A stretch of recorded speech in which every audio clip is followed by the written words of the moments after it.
Usaping pananampalataya. Ang pangangaral ng mga pastor sa Pilipinas. Ang tanong, katotohanan ba?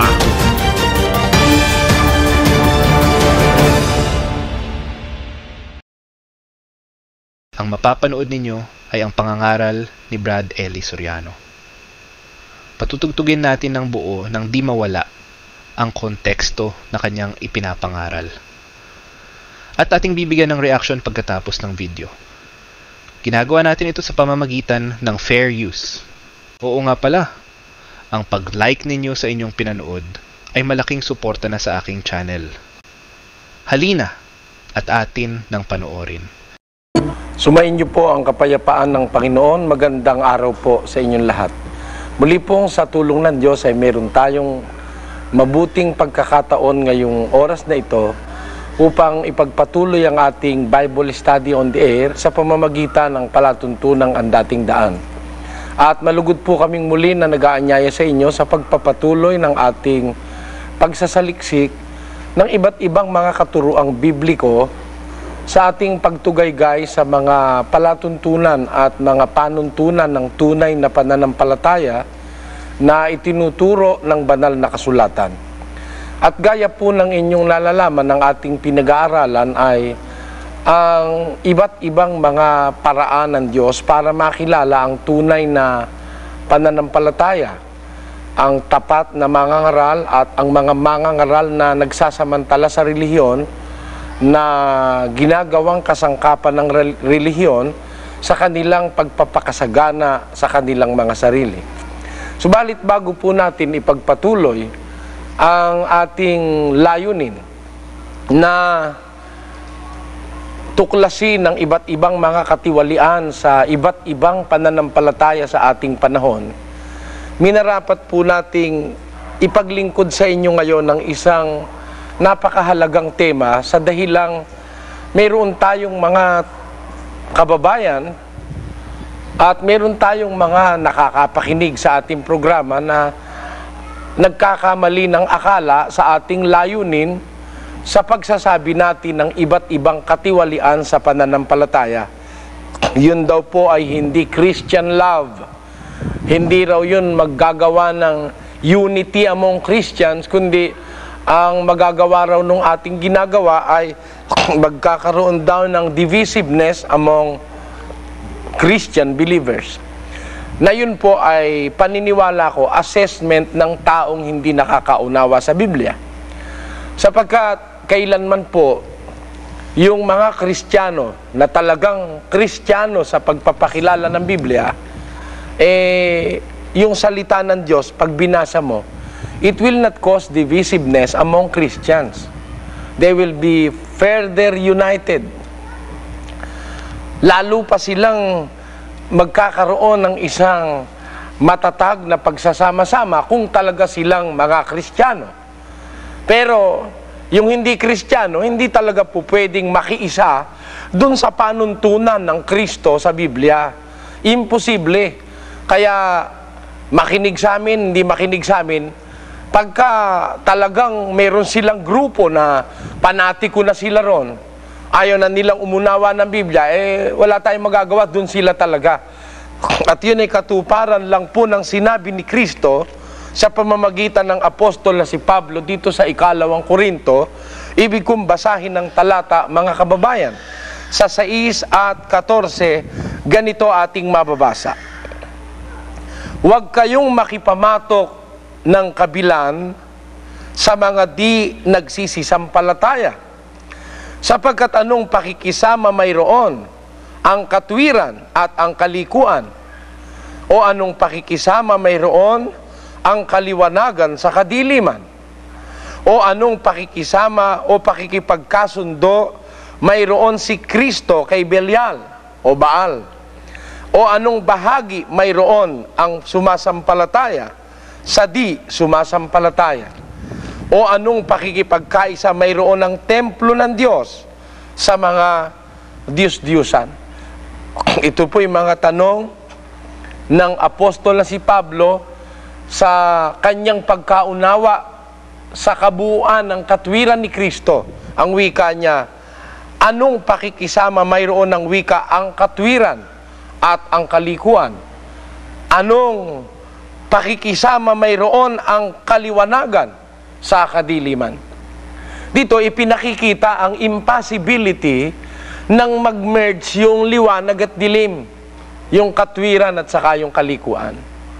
Kaya ho, hindi masama na kung ikaw ay mangangaral at magsasalita ng salita ng Diyos, ipakilala mo yung katwiran at ipakilala mo rin yung kalikuan. At para ang taong mahilig sa katwiran, yung katwiran ng kanilang matanggap. At yung talagang ayaw sa katwiran, o edi wag tayong makisama doon sa ayaw sa katwiran. Meron din namang utos ang Diyos na ganon, na huwag kang makikisama doon sa taong masasama, doon sa taong aayaw sa katwiran.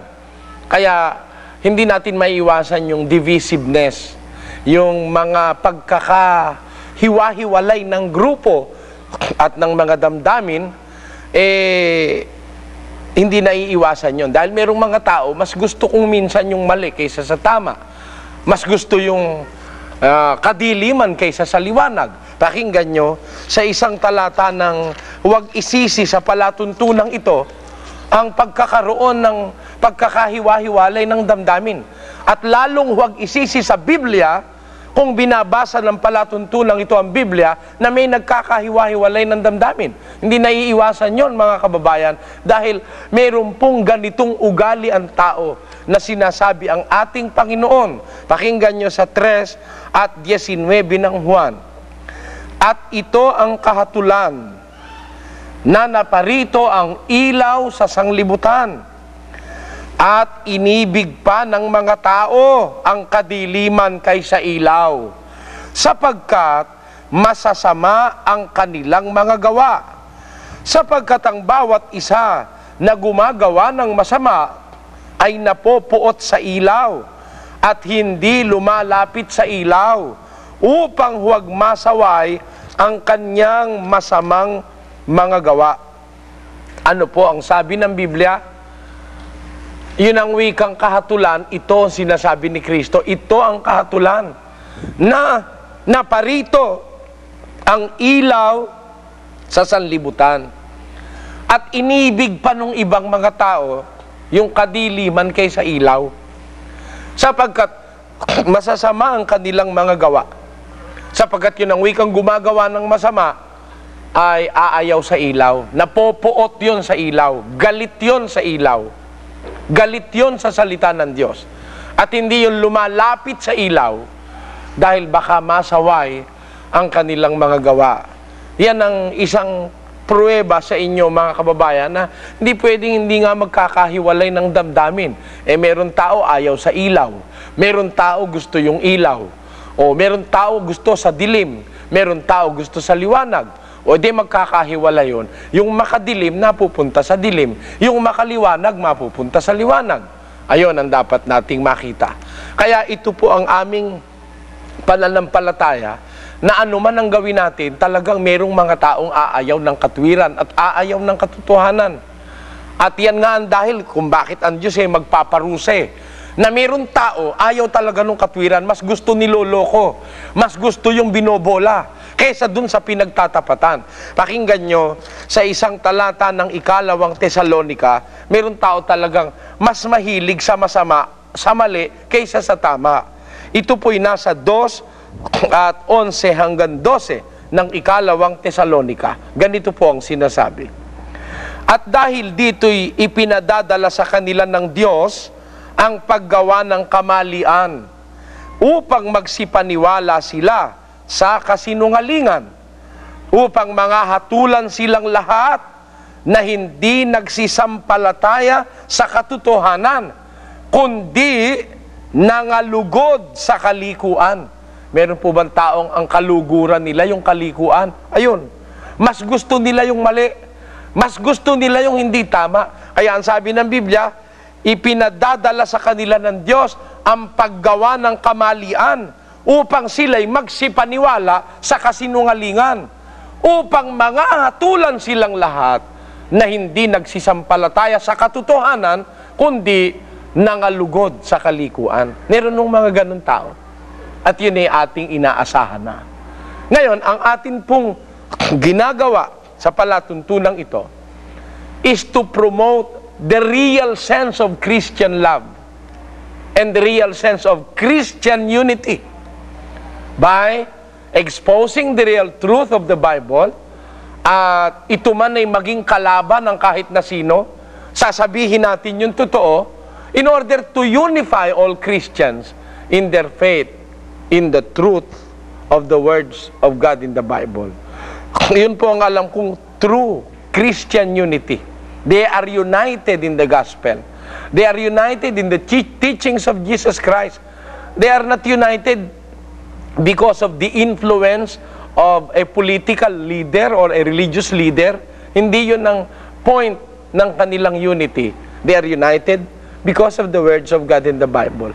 Kaya po, ibig kong kaugnay ng bagay na ito ay pansinin ang ibang mga pula ng ibang mga tao sa ating palatuntunan. Tayo raw, pag pinupuna raw natin yung mga maling practices ng iba't ibang mga religious denomination, tayo raw walang pag-ibig. Hindi raw pag-ibig yung punahin mo yung mali na kanilang sinasabi. At yun daw paghatol pa raw na bawal daw ng Biblia. At kaugnay nito, isa po sa maraming liham na ating tinatanggap. Ang ibig kong sandali pagtuunan ng pansin, mga kababayan, na ganyan din ang kanyang pananaw. At ito po'y galing sa isang tagapakinig mula sa General Trias, Cavite. Dear Brother Eli Soriano, ako ho ay isa sa masugid ninyong tagapanood mula sa bayan ng General Trias, Cavite. Mayroon lang ho akong nais na ipaliwanag ninyo sa akin, yaong talata na mababasa sa Mateo 7:1 na isinasaad na huwag kayong magsihatol upang huwag kayong hatulan. Hindi ho ba ang pre-judgment na ginagawa ninyo sa ibang mananampalataya ay sasalungat sa sinasaad ng talata sa Mateo 7:1? Papaano ninyo bibigyang paliwanag ang bagay na ito? Paki-explain o ipaki-explika lang po mula sa isang kapatid sa General Trias, Cavite. Hindi po niya inilagay ang kanyang pangalan, pero nagpakilala siyang bilang isang kapatid. At ako'y nagagalak na nakikikapatid siya sa ating layunin ng pagsasahimpapawid ng katwiran ng ating Panginoong Hesukristo.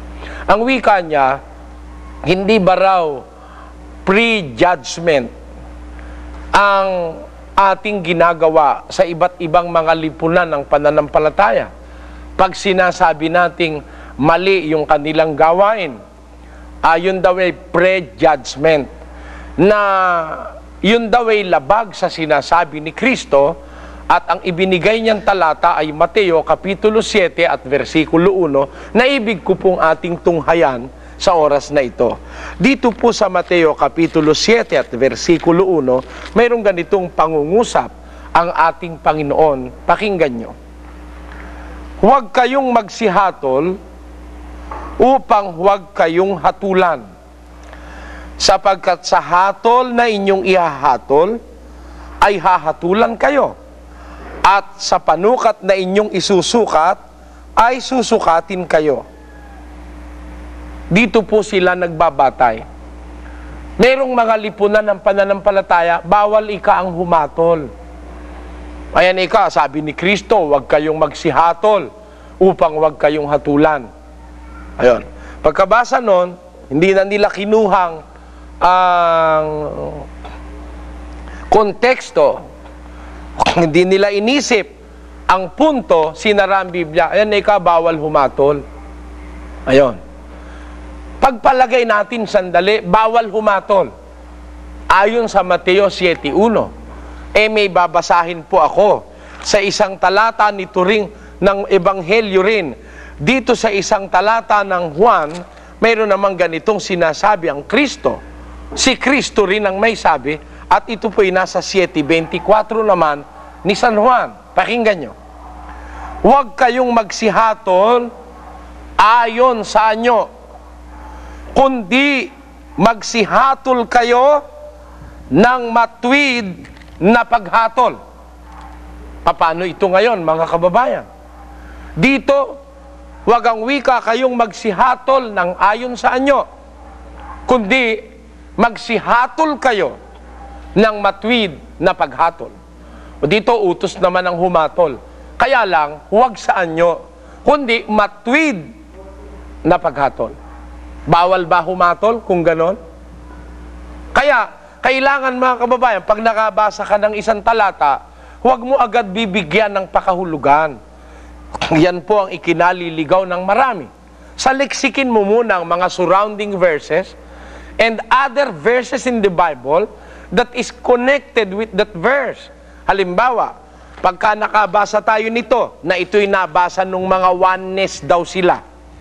Itong 10:31 ni Juan, nababasa ito eh. At ang sabi ganito, gusto kong basahin. Juan 10:30. Ako, ang sabi ni Kristo, ako at ang Ama ay iisa. Ayun. Meron nakabasa nito, pagkabasa, ako at ang Ama ay iisa, sinara na. Nagpakahulugan na. Ang pakahulugan ganito. Kaya nga si Kristo siya rin ang Ama, siya rin yung pumanaog dito. Yung salitang siya rin, wala ho sa Biblia yon.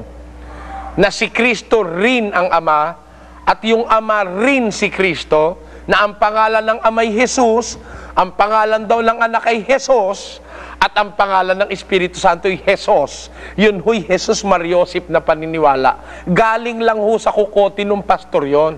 Wala ho sa nabasa yon. Ang nabasa, ako, ang sabi ni Kristo, at ang Ama ay iisa. Yung ba ang pakahulugan siya rin yung Ama? May babasahin ako na makikita nyong kumokontra ron sa pakahulugan nila. Hindi ho sa Biblia, sapagkat ang Biblia walang kukontrang talata ng Biblia sa kanyang talata. Yung pakahulugan ng kumokontra Pakinggan nyo sa isang talata nitong Juan din. Ang sabi ng ating Panginoon sa Kapitulo 8 ay ganito ang ating mababasa sa versikulo 16. Pakinggan nyo. Oo, at kung ako'y humahatol, ang hatol ko'y totoo, sapagkat hindi ako nag-iisa, kundi ako at ang Ama na nagsugo sa akin. Ano po ang sabi ng talatang ating binasa? Kung ako'y humahatol, ang hatol ko ang wika'y totoo. Sigurado si Kristong totoo ang kanyang hatol. Sapagkat kung humatol siya, hindi ako ang wika nag-iisa, kundi ako at ang Ama na nagsugo sa akin. Dito, hindi sila nag-iisa. Hindi si Kristo nag-iisa. Meron siyang kasamahan. Ang kasamahan niya, yung Ama na nagsugo sa kanya. Sabi naman dun sa kabila, ako at ang Ama ay iisa. Sabi rito, siya ay hindi nag-iisa. Kailangan hanapin natin ang kahulugan. Hindi ko mo sinabi ni Kristong, ako at ang Ama ay iisa, siya na rin yung Ama. Lalabag po yun sa sinasabi ng Biblia. Bakit? Pakinggan nyo sa isang talata ni Juan, ganito naman ang ating mababasa, tungkol dyan sa salitang iisa. At wala na ako sa sanglibutan, at ang mga ito ay nasa sanglibutan. At ako'y paririyan sa iyo. Amang banal, ingatan mo sila sa iyong pangalan. Yaong mga ibinigay mo sa akin. Marami ho ito. Grupo ito ng mga tao. Ingatan mo ang wika sila sa iyong pangalan. Yaong mga ibinigay mo sa akin. Upang sila'y, marami ho, sila'y maging isa. Naggaya naman natin. Nakita nyo? Yung salitang isa, hindi ho tumutuko yun sa isang individual na kalagayan lang, o sa isang entity, o sa isang being lang. Maaaring yung pagiging isa, tumutukoy sa marami, gaya ng sinabi ni Kristo. Ingatan mo sila. Yaong mga ibinigay mo sa akin upang sila'y maging isa. Bawa, ako. Nagkaisa-isa tayo. Ang tawag sa atin ng Diyos iisa tayo. Pero hindi kayo ako, hindi ako kayo. Ayun. Kaya maling-mali yung paniniwala nung sasabihin ng mga oneness na kung sinabi ni Kristo, ako at ang Ama ay iisa, si Kristo na yung Ama, siya pa yung bumaba rito, siya pa yung nasa langit, siya pa rin yung kinakausap niya sa langit yung kanyang sarili pagka tumitingala siya. That is simply illogical. Nonsense. Yan po ang dapat nating makita. Kaya hindi ang kahulugan ng isa, siya rin. Iba yung isa kaysa sa siya rin. Bibigyan ko pa kayo ng isang halimbawa. Pakinggan nyo sa isang talata ni Mateo, ganito ang wika ng ating Panginoon.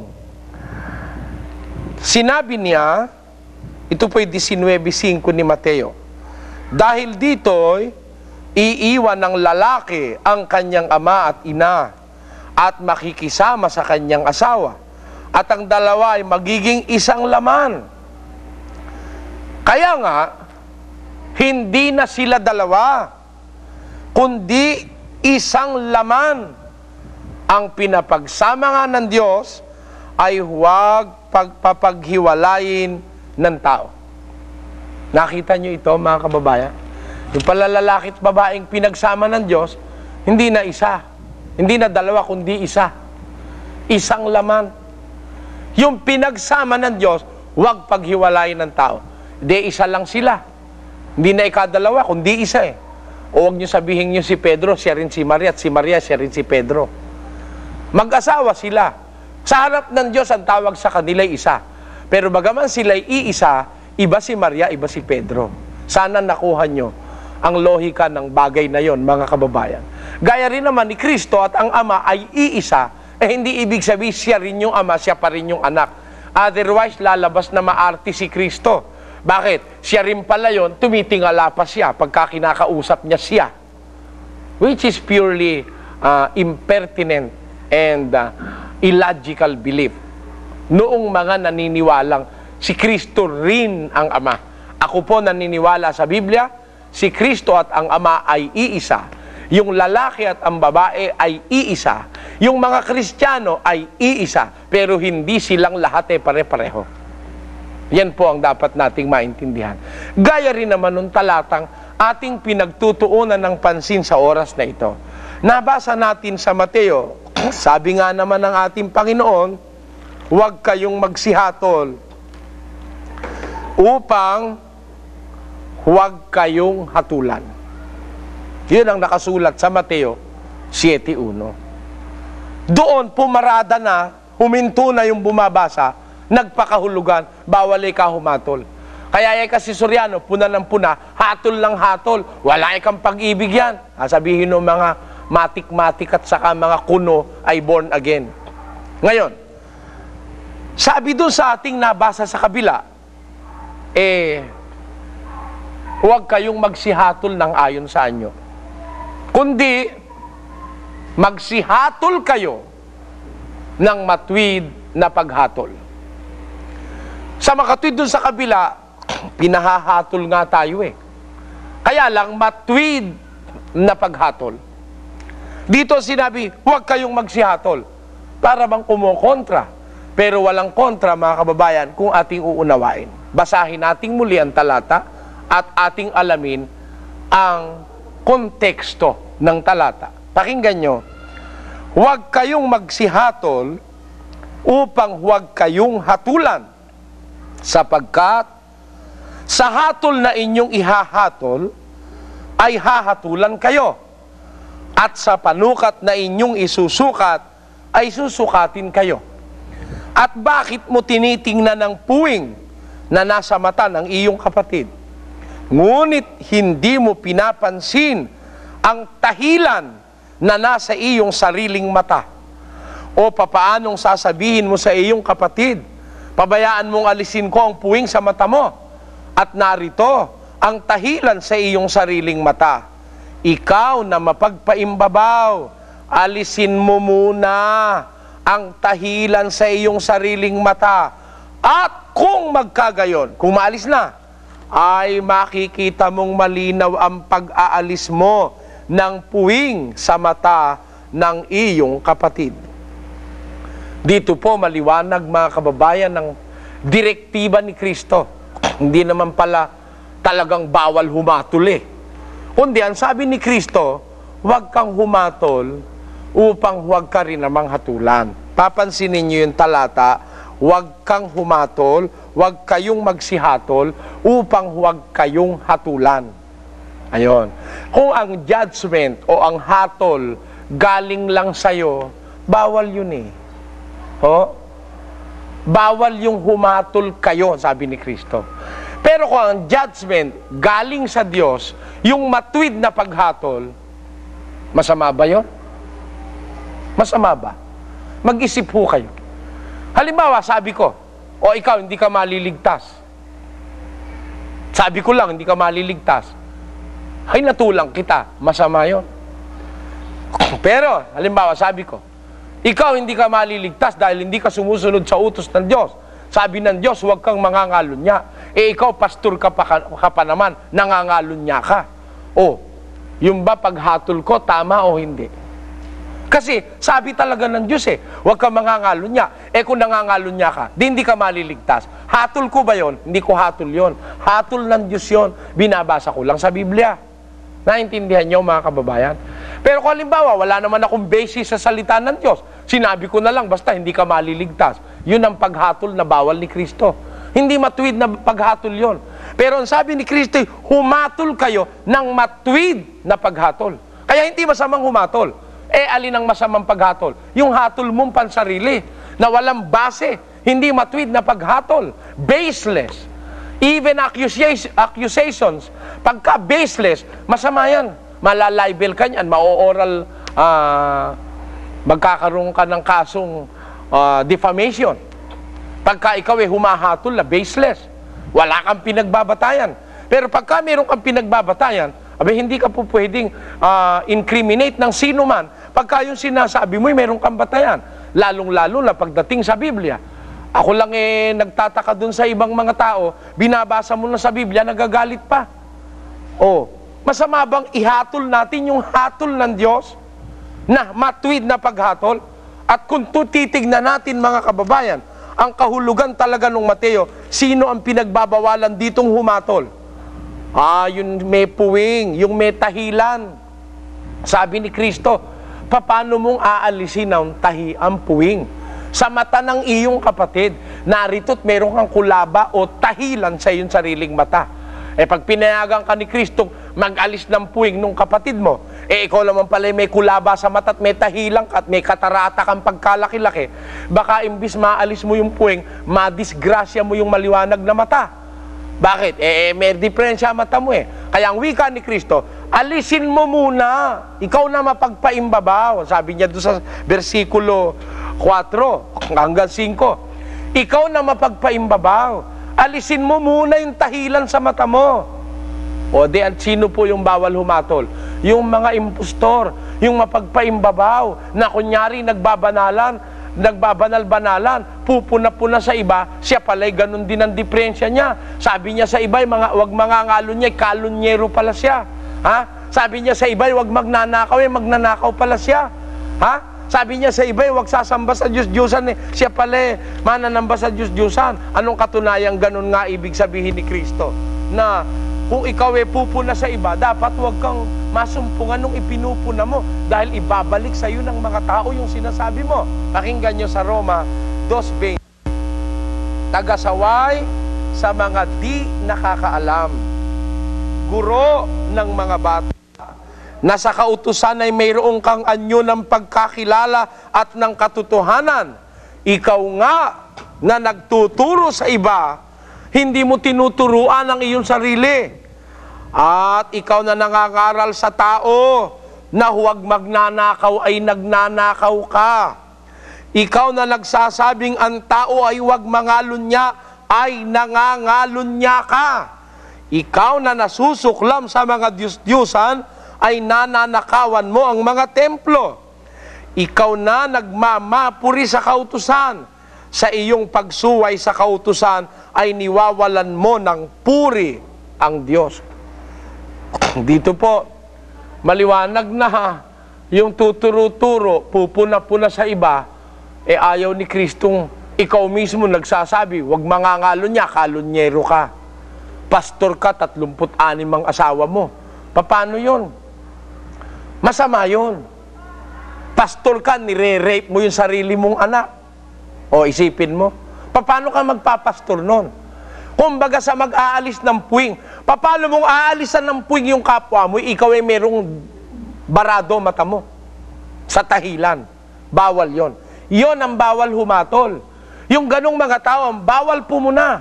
Pero kung pupuna ka ng pagpuna o paghatol na galing sa Biblia, hindi masama ang humatol. Mga kababayan, meron ba tayong pruwebang hindi masamang humatol ang Kristiyano? Pakinggan nyo sa isang talata ng unang Korinto, ganito ang ating mababasa at inyong pakinggan. Ito po'y sa 1:10 ng unang Korinto. Ngayon ipinamamani ko sa inyo, mga kapatid, sa pamamagitan ng pangalan ng ating Panginoong Kristo, na kayong lahat ay mangagsalita ng isa lamang bagay, at huwag magkaroon sa inyo ng mga pagkakabahabahagi, kundi kayo mga lubos sa isa lamang pag-iisip at, pansinin nyo, isa lamang paghatol. Kita nyo? Ang lahat ng Kristiyano inuutosang humatol. At kung sila'y humatol, may pagkakaisa sila sa paghatol. Huwag sabihin yung paghatol ay masama. Kainosentihan sa Biblia yon, mga kababayan. Ang grupo ng mga Kristiyano ay pinahahatol. At ang sabi pa huwag magkaroon ng pagkakabahabahagi sa inyo. Kundi kayo magkaroon ng isa lamang pag-iisip, isa lamang na paghatol. Meron pa ba tayong pruwebang iba? Pakinggan nyo sa unang Korinto pa rin. Ito po'y nasa kapitulo 6 at ang versikulo ay 5. 4 po natin umpisahan. Kung kayo nga'y mayroong usapin na mga bagay na nauukol sa buhay na ito, ilalagay baga ninyo upang magsihatol ang mga taong walang halaga sa iglesia? Sinasabi ko ito upang manghiya kayo. Ano? Di ata't wala baga sa inyo na isa mang marunong na makapagpapayo sa kanyang mga kapatid? Kundi ang kapatid ay nakikipag-usapin laban sa kapatid, at ito'y sa harapan ng hindi nagsisampalataya. Ngayon nga, tunay na isang pagkukulang sa inyo ang kayo-kayo'y magkaroon ng mga usapin. Bakit hindi bagkus ninyong tiisin ang kalikuan? Bakit hindi bagkus kayo'y padaya? Ano ngayon ang sabi?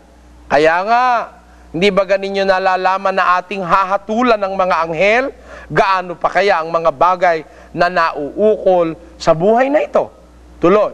Sa 2, o hindi ba ganinyo nalalaman ang mga banal ay magsisihatol sa sanglibutan?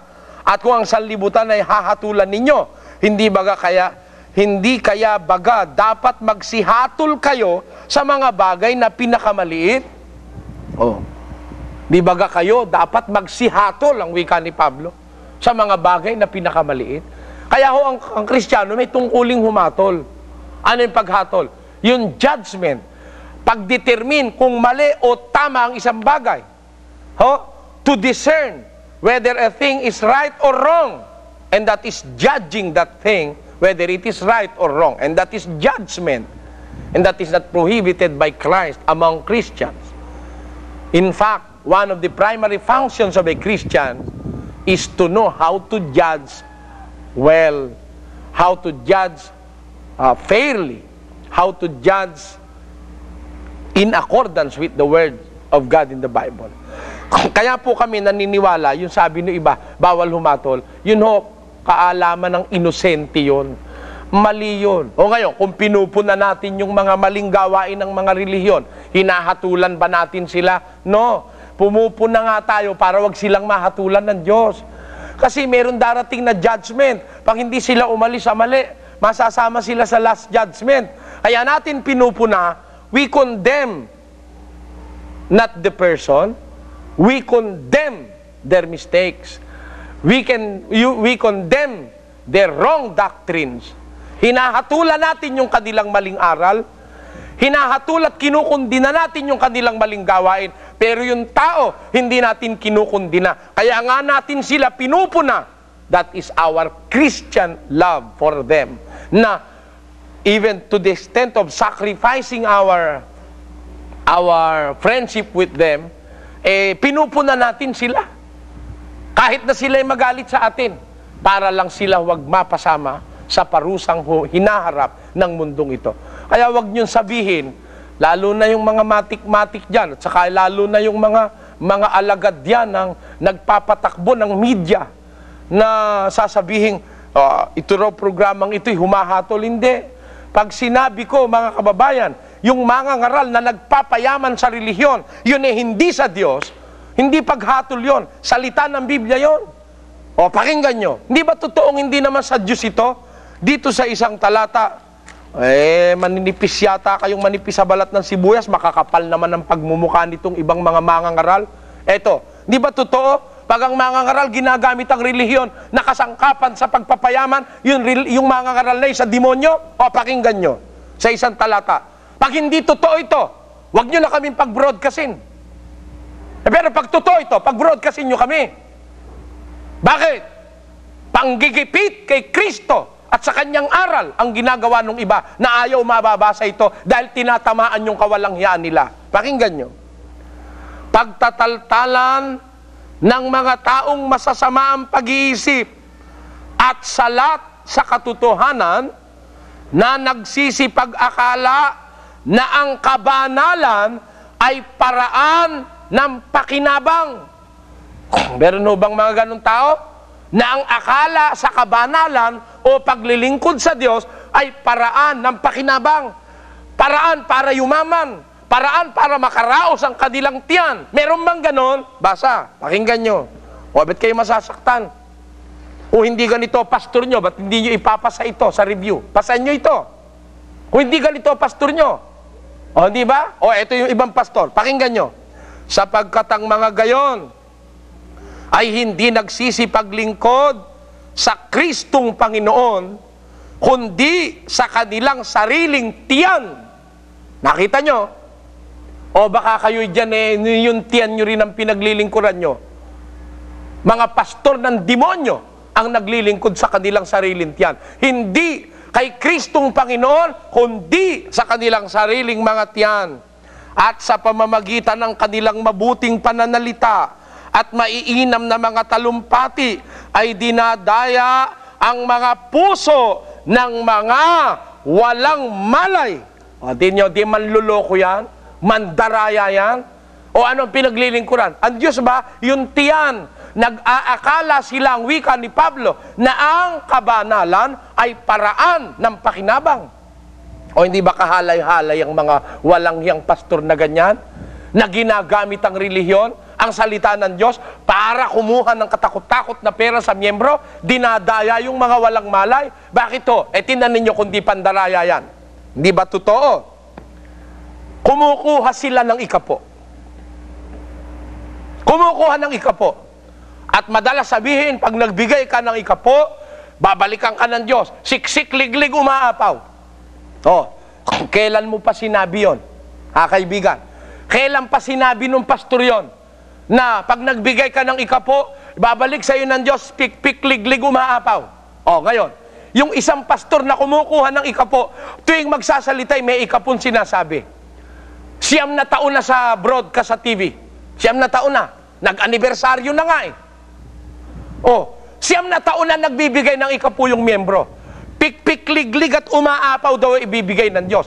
Bakit hanggang ngayon? Wala kayong upuan. Ha? 9 na taon nang nagbibigay ng ikapo. 9 na taon nang ginagatasan ng pastor.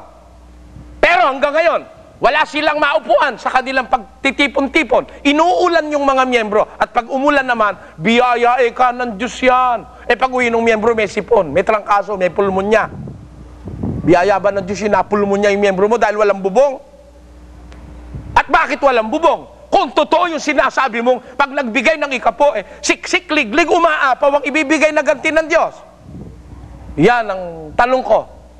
O ngayon, pag napuna ko yan, magagalit ba kayo? Ipinagmamalasakit ko yung dinadaya. Kaya nga naghihirap ang Pilipinas dahil dyan sa mga relihiyon na yan na walang ginawa kundi kumurakot ng pera sa miyembro. May ikapuna, may love offering pa, may abuloy pa ng Webes, may abuloy pa ng anibersaryo, may abuloy pa ng Santa Cena, may bayad pa ang binyag, may bayad ang kasal, may bayad ang lahat ng doktrina, may bayad. O, hindi ba kawalang hiyaan yan? O, pipigilin nyo ba ito sa telebisyon? Pipigilin nyo ba ito?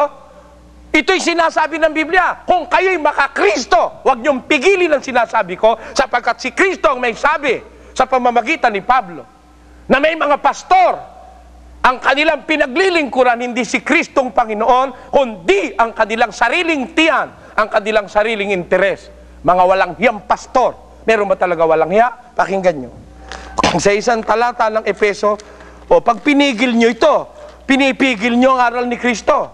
Sa Efeso 4, eto, tinan ninyo ang kawalang hiyaan ng mga pastor na ginagawang kasangkapan ng relihiyon para sa kanilang ikaluluwalhati. Eto po, kayo man ang magbasa. Kung tapat lang kayo sa inyong sarili at sa Diyos, babasahin nyo rin ito. Alin ito? Basa. Na sa kadiliman ng kanilang pag-iisip ay nangahiwalay sa buhay ng Diyos dahil sa kahangalang nasa kanila, dahil sa pagmamatigas ng kanilang puso, na sila sa di pagkaramdam ng kahihiyan ay napahikayat sa kalibugan upang kalakalin ng lahat ng karumihan ng buong kasakiman. Hindi ba totoo may presidential decree na basahin ng Biblia? Meron pang itinakda ang presidente ng Pilipinas na Bible Week sometime in November. Hindi ko nakakalimutan. Bible Week, babasahin ng Biblia. Kayo kung magbasa ng Biblia, pinipili nyo lang yung binabasa nyo Ako hindi. Lahat binabasa ko sa Biblia. Kahit sino pa ang tamaan, sabi sa Biblia, sila sa di pagkaramdam ng kahihiyan, na pahikayat sa kalibugan upang kalakalin ang lahat ng kasakiman ng buong karumihan, ng buong kasakiman. Di mangangalaka lang yung mga yan. Ginagawang negosyo. Alam nyo ang negosyo? Salita ng Diyos, relihiyon. Ang miyembro nininegosyo. Kinakasangkapan yung miyembro para kumita ng pera. Di ba? Di ba totoo, mga kababayan? Yung miyembro pinakakalat sa daan, pinangungulekta ng mga pera ron sa mga palengke. Kahit sino tinatapatan ng kanilang supot. Sasabihin, sa Panginoon daw, saan kay kanilang sila gumagamit. Pakinggan, isipin nyo. Kung di ba yan pandaraya sa kapwa, pakinggan nyo. Eto nakasulat yan, ginagamit na kasangkapan ng pastor, yung miyembro niya, para siya yumaman at magpakarami ng pera. Eto, at sa kasakiman, sa mga pakunwaring salita, ay ipangangalakal kayo. Nakita nyo, mga kababayan? Sino ipangangalakal? Bukod sa salita ng Diyos, pati miyembro ipinangangalakal din. Sa kasakiman, sa pakunwaring salita, ipangangalakal kayo. Ikaw mismong miyembro ipangangalakal. Gagamitin kang kapital para manghingi ka ng pera sa mga daan at supermarket. Gagamitin kang kapital para humingi ng suporta sa politiko. Di ba? Ang ipinangangakoy ang miyembro para kumuha ng simpatya ng politiko. Yan ang katuparan ng sinasabi ni San Pedro na sa kasakiman ng pakunwaring salita, ipangangalakal kayo, miyembro. Kasama ka ng nanonood ngayong nagagalit sa akin. Ipinangangalakal ka ng pastor mo. Ginagawa kang kasangkapan para lumakas ang impluensya niya, para lumakas ang kanyang kapit, para siya makapagdikta sa gusto niyang diktahan. Yan ang diferensya. Ngayon, pag pinupuna natin ito, mga kababayan, sabi nila, wala raw tayong pag-ibig. Siguro hindi nila alam ang kahulugan ng pag-ibig. Maraming klase ng pag-ibig, mga kababayan. May pag-ibig sa salapi, ugat ng lahat ng kasamaan. Unang Timoteo 6:10, yan po nakasulat. May pag-ibig nung number 2, doon sa asawa na hindi naman niya sariling asawa. Nanghihiram lang siya. bawal na pag-ibig, laging nakakubli. Pag-ibig ba yun o hindi? Pag-ibig din. Nakakubli nga lang. Baliw na pagmamahalan, wala nang pag-asa at karapatan. Ayun. Hindi ako may gawa niya na. Kinanta ko lang. Merong pag-ibig nung number 2 dun sa asawa ng may asawa na nakikisosyo sa ron. Oh, may pag-ibig ng manok sa feeds. Ayun, di ba? May pag-ibig ng anak sa magulang. May pag-ibig ng magulang sa anak. Hindi pwede yung pag-ibig sa asawa gamitin sa anak. Masama ang mangyayari. Iba ang pag-ibig sa anak, iba ang pag-ibig sa asawa. Kung ang pag-uusap pag-ibig sa kababayan, pag-ibig sa kapwa-tao, para maligtas, anong klaseng pag-ibig yon? Pakinggan nyo, sa isang talata, sasabihin, wala raw akong pag-ibig, kung magsalita raw ako, mabigat, wala raw pag-ibig. Ano ba ang sabi ng Biblia dun sa pag-ibig? Pakinggan nyo, ang pag-ibig ay mapagpahinuhod, magandang loob. Ang pag-ibig ay hindi nananaghili. Ang pag-ibig ay hindi nagmamapuri. Hindi mapagpalalo. Hindi nag-uugaling mahalay. Hindi hinahanap ang kanyang sarili. Ang pag-ibig ay hindi nayayamot. Hindi inaalumana ang masama. Hindi nakikigalak sa kalikuan. Ayon. Ang pag-ibig ang wika, hindi nagagalak sa kalikuan, kundi nakikigalak sa katotohanan. Anong tunay na diwa ng pag-ibig? Ang pag-ibig, hindi nagagalak sa kalikuan. Galit siya sa mali. Yung pag-ibig, ayaw niya ng mali. Ang katunayan, ang Diyos man na pag-ibig, dahil ang Diyos ay pag-ibig, ayaw niya ng mali, ito po ang pag-ibig ng Diyos. Sapagkat, ang puot ng Diyos ay nahahayag mula sa langit, laban sa lahat na kasamaan at kalikuan ng mga tao. Kita nyo? Kinapupuotan ng Diyos ang kalikuan at kasamaan ng tao. Galit ang Diyos na pag-ibig, sapagkat kung pag-ibig ang pag-uusap, wala nang uuna sa Diyos, sapagkat ang Diyos ay pag-ibig. Pero yung Diyos na pag-ibig, galit yon. Hindi nagagalak yun sa kalikuan. Napupuot yun sa kasamaan at sa kalikuan ng mga tao. Yung Diyos na pag-ibig, napupuot sa kalikuan at kasamaan ng mga tao, mga mahal na kababayan. Napupuot ang Diyos doon. O edi ayaw ng Diyos ng kalikuan, ayaw ng Diyos ng kasamaan. Nakita nyo? Ayaw niya. Ayaw ang Diyos ng kalikuan. Pero pag-ibig siya. O kung ayaw niya ng kalikuan, mamarapatin niya ba yung kalikuan? Pupurihin niya ba yon? Na mali na ang ginagawa mo, sasabihin ng Diyos sa'yo, okay lang yan. O kaya, hindi nakikibo ang Diyos, mali ang ginagawa mo, hindi na ako kikibo dahil pag-ibig ako eh. Ganun ba? Hindi ganon. Ang Diyos kumikibo, pinagwiwikaan niya pag mali. O pakinggan nyo, sa isang talata ng Ebreo, ganito ang klase ng pag-ibig ng Diyos, na dalisay na pag-ibig, na pagkamali, pinagwiwikaan niya. Sa Kapitulo 12 at versikulo 3. Sapagkat dili-dilihin ninyo yaong nagtiis ng gayong pagsalangsang ng mga makasalanan laban sa kanyang sarili, upang kayo huwag magsihina na manglupaypay sa inyong mga kaluluwa.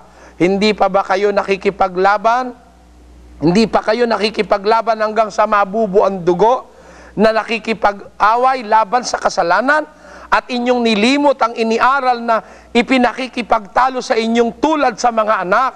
Anak ko, huwag mong waling bahala ang parusa ng Panginoon o manglupaypay man kung ikaw ay pinagwiwikaan niya.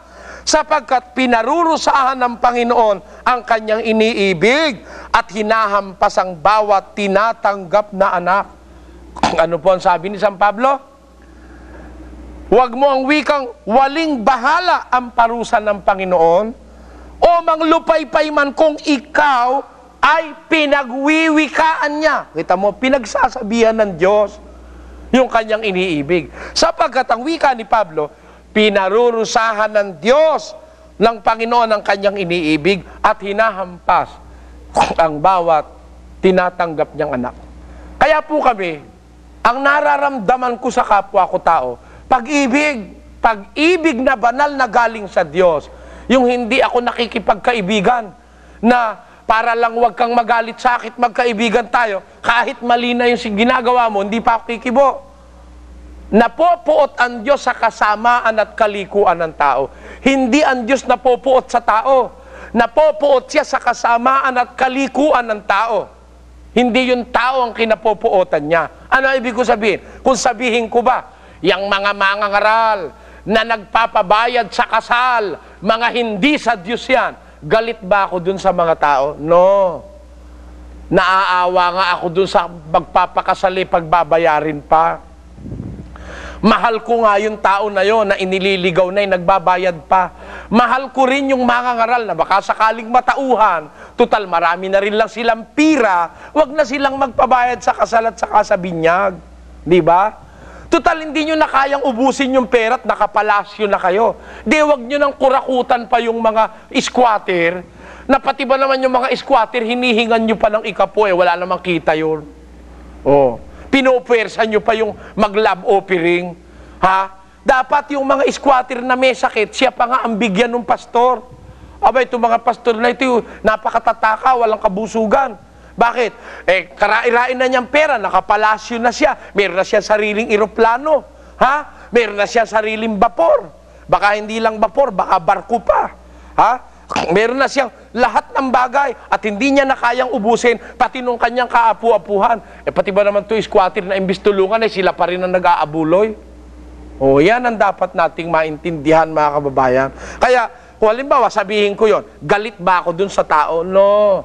Baka sakaling magising sila, total mga bilyonaryo na sila, mga milyonaryo na yung mga pastor. Baka magising, nakatulong ako sa mahihirap, na huwag na silang pahirapan ng kanilang mga pastor at huwag na silang lukohin na paasahing bubuksan ng Diyos ang langit, maghuhulog ng pagpapala, wala kang paglalagyan, siksik, liglig at umaapaw. Asa naman ang asa yung tao. Wala na siyang pera, bibigay pa niya kasi umaasa siya na sa paggawa niya noon, gagantihin siya ng Diyos ng literal, siksik, liglig at umaapaw, material na mga bagay na sasagana siya. Kaya sa pag-asa niya sumagana, nagsusugal siya sa relihiyon para lang siyang tumataya sa wedding. Para lang siyang tumataya sa wedding. Na sa pag-asang makatama siya, nahuhut-hut siya araw-araw, taya siya lang taya. Ganon din naman ang kalagayan nitong mga nagre-relihiyon na pinaasa ng maling pag-asa ng mga pastor na pagbigay daw ng ikapo, bibigyan ng Diyos ng pagpapala, siksik, liglig, umaapaw. Bigay naman ngayon ng bigay na kahit wala nang makain yung anak, bigay pa rin ng bigay. Hindi masamang magbigay kung ayon sa kalooban ng Diyos. Hindi po ako tutol sa pagbibigay.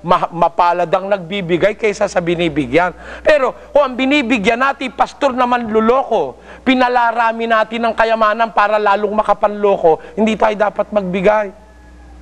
Nagiging kasangkapan pa po tayo ng demonyo para palakasin ang puwersa ng mga manlulokong mangangaral. Yan ang layo ng palatuntunang ito. Sabihin nyo ba, wala kaming pag-ibig sa kapwa? Kaya nga po kami naglalakas loob magsalita ng ganito. Dahil mahal namin ang mga kababayang Pilipino na mahigit ng 400 taon niloloko sa relihiyon. Pinagkakakwartahan, ginagawang palabigasan at gatasan ng mga mangangaral na ang ginawang opisyo at hanap buhay ang relihiyon. Diyan po kami tutol, mga kababayan. Bilang katunayan, ganito ang daing ng apostol na si San Pablo. Pakinggan nyo sa isang talata ng 2 Korinto 2:17. Sapagkat hindi kami gaya ng karamihan na kinakalakal ang salita ng Diyos. Maraming nakita si Pablo noong pang kanyang panahon, kinakalakal ang salita ng Diyos. Ginagawang negosyo ang salita ng Diyos. Para kumita, magkamal ng kayamanan ang mga mangangaral na ito. Pati salita ng Diyos, kinakalakal nila. O ngayon, kung nung panahon ni Pablo, marami ang nakita niya na nangangalakal ng salita ng Diyos. Sabi niya, hindi kami gaya ng karamihan, kinakalakal nilang salita ng Diyos. Ngayon, mas marami po akong nakikita ngayon na mangangalakal ng salita ng Diyos. Hindi lang ang salita ng Diyos ang kinakalakal, pati yung kanilang miyembro. Sabi ni San Pedro, sa kasakiman, sa pakunwaring salita, ipangangalakal kayo. Kaya, ito po'y panawagan sa mga kababayan, huwag kayong magalit sa palatuntunang ito. Bigyan lang tayo ng sapat na karapatan ng pamahalaan, lahat ng katiwalian sa relihiyon, atin pong tatalakayin sa Biblia. Ang Biblia, batayan natin, hindi tayo magbabatay sa kung ano-anong chismis. Biblia po ang ating bubuksan, ipakikita ng palatuntunang ito sa inyo. Yung picture, yung larawan ng tunay na relihiyong nasa Biblia, na yung relihiyon na yon ay paglingap sa mga kaawa-awa, pagmamalasakit sa mga inaapi at niloloko ng kanilang mga pastor. Yun ang tunay na relihiyon, ipagmalasakit yung maliliit. Ang kanilang karapatan, hindi lang pantao, kundi pati ang kanilang karapatang maging dapat sa Diyos, makawala sila sa mga kuko ng dambuhalang mga pastor na matatakaw. Bibigyan natin ng reaction ang napanood nating video. Hindi ko layunin ang magmarunong, kundi nais kong maibahagi ang aking natutunan sa Biblia. Totoo ang pinagsasabi ni Brad Ellie na sa ating panahon ay talamak ang mga mandarayang pastor. Hindi lamang sa salita ng Diyos ang kinakalakal, kundi pati ang mga miyembro ay sinasangkalan sa politika at tungkol sa matuwid na paghatol. Ang paghatol sa maling aral ay hindi kawalan ng pag-ibig kung ito ay ginagawa sa matuwid na paraan. Ang tunay na pag-ibig ay hindi pinapayagang manatili ang isang tao sa pagkakamaling maaring magdala sa kanya sa kapahamakan. Kung may maling aral na nakakasasama sa pananampalataya o lumalayo sa katotohanan, tungkulin ng mananampalataya na ituwid ito. Ang matuwid na paghatol ay hindi paghuhusga upang manlait, kundi pagbanggit ng katotohanan upang iligtas, magtuwid at magpabuti. Sa makatuwid, kapag ang layunin ay pagtatanggol sa katotohanan at ikabubuti ng kapwa, ang paghatol sa maling aral ay hindi kakulangan ng pag-ibig, kundi pagpapakita ng wagas na malasakit. Maraming salamat sa panonood. Kung nagustuhan ninyo ang bago kong upload, please like, share, and comment. At kung hindi ka pa nagsasubscribe, ay mag-subscribe ka na upang lagi kang ma-notify ng YouTube sa mga bago kong upload.